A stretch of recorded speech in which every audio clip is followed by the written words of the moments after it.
Monsieur le député maire, Madame la représentante du ministère, Monsieur le Président, chers amis, Mesdames et Messieurs, je me présente tout d'abord, je suis François Vasse, président de Cébron ou Cesbron, c'est comme vous le souhaitez.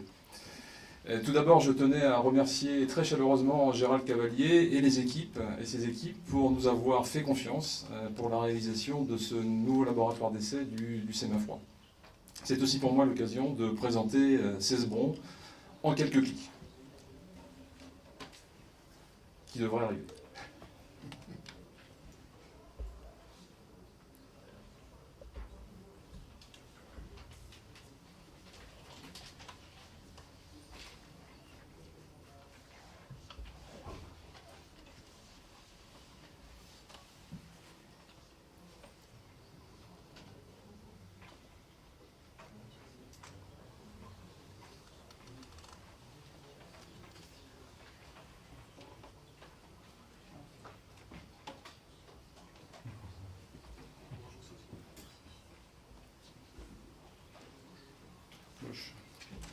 Voilà, c'est quelques clics.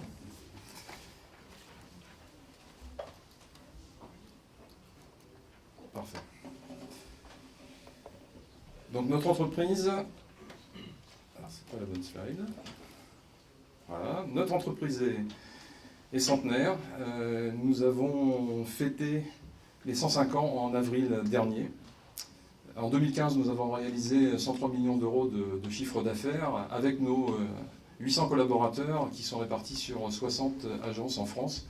Et vous voyez que, d'après cette carte, la proximité avec nos clients est une de nos valeurs essentielles.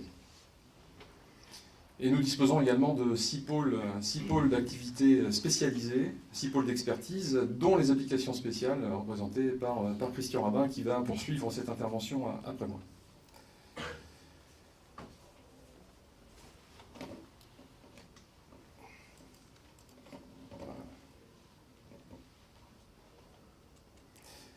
Alors Cébron, c'est un acteur définitivement engagé dans la transition énergétique, en ligne avec la stratégie de nos deux actionnaires, Dalkia et EDF. Nous intervenons dans les domaines des études, du diagnostic, des travaux d'installation, de la maintenance, du service après-vente et de l'efficacité énergétique des installations de froid industriel, froid commercial, du traitement d'air, le CVC, et également des équipements de cuisine professionnelle et de boulangerie.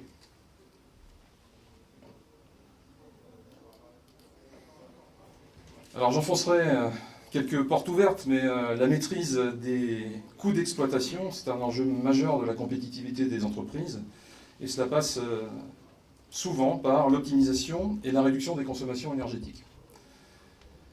En écho à ce qui se disait tout à l'heure dans les différents exposés, il faut savoir que les installations de froid, si on y ajoute le CVC, peuvent représenter jusqu'à 70% de la facture énergétique de certains sites.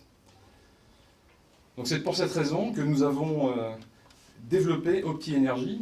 OptiEnergy, c'est un outil, mais pas seulement, c'est aussi une organisation assez unique qui permet d'identifier et aussi de corriger les dérives et ainsi de maîtriser les consommations énergétiques. Vous aurez l'occasion de participer à un atelier qui pourra vous donner toutes les explications sur cette solution. Donc la maîtrise des coûts d'exploitation, c'est aussi la garantie de disposer d'un process optimisé sur toute sa durée de vie. Et pour cela, bien sûr, nous choisissons des équipements totalement adaptés aux besoins de nos clients. Mais nous prenons également en considération tous les autres coûts, comme la maintenance et la consommation d'énergie, dans une logique de TCO, donc de coût global du cycle de vie. Alors Cébron, c'est une ETI, mais c'est une société qui est très largement impliquée dans la recherche et le développement, en particulier au travers d'une longue collaboration avec de nombreux organismes de R&D pour développer des pilotes industriels que nous mettons en place chez nos clients pour améliorer la compétitivité et la production et leurs process. Quelques exemples ici à l'écran, Froidlock, qui est une solution de froid localisé, qui a été développée avec l'IRSTEA et le pôle Cristal, et qui répond aux attentes sociales, sanitaires et énergétiques des acteurs de l'industrie agroalimentaire en Bretagne. La climatisation solaire, et on en parlait également ce matin, vous voyez une photo sur la droite de l'écran, qui a été développée avec EDF Énergie Nouvelle Répartie pour le commerce de fruits et légumes et de surgelés. Puis CEFCO, qui est un contrôleur et stabilisateur de tension et qui permet de réduire la consommation énergétique des moyens de production de froid. Le froid solaire, et là le film de la salle Beauvais ce matin était très évocateur. Le froid solaire, nous avons développé des installations au Sénégal qui permettent de résoudre le problème de stockage des denrées alimentaires, et en particulier sur les sites qui ne sont pas raccordés au réseau électrique, donc à partir de production solaire photovoltaïque. Et puis Ecolab qui est un simulateur de climat, une cellule climatique, que nous avons développé avec et pour le CNRS, qui a permis à Cébron de développer une véritable compétence, une véritable expertise dans le domaine des cellules d'essai et des cellules climatiques. C'est cette compétence qui nous a permis, à Christian Rabin et son équipe, du pôle application spéciale, de développer pour Sémafroid les cellules d'essai que nous inaugurons aujourd'hui. Et je lui passe maintenant la parole pour une explication sur la conception technique de cette solution.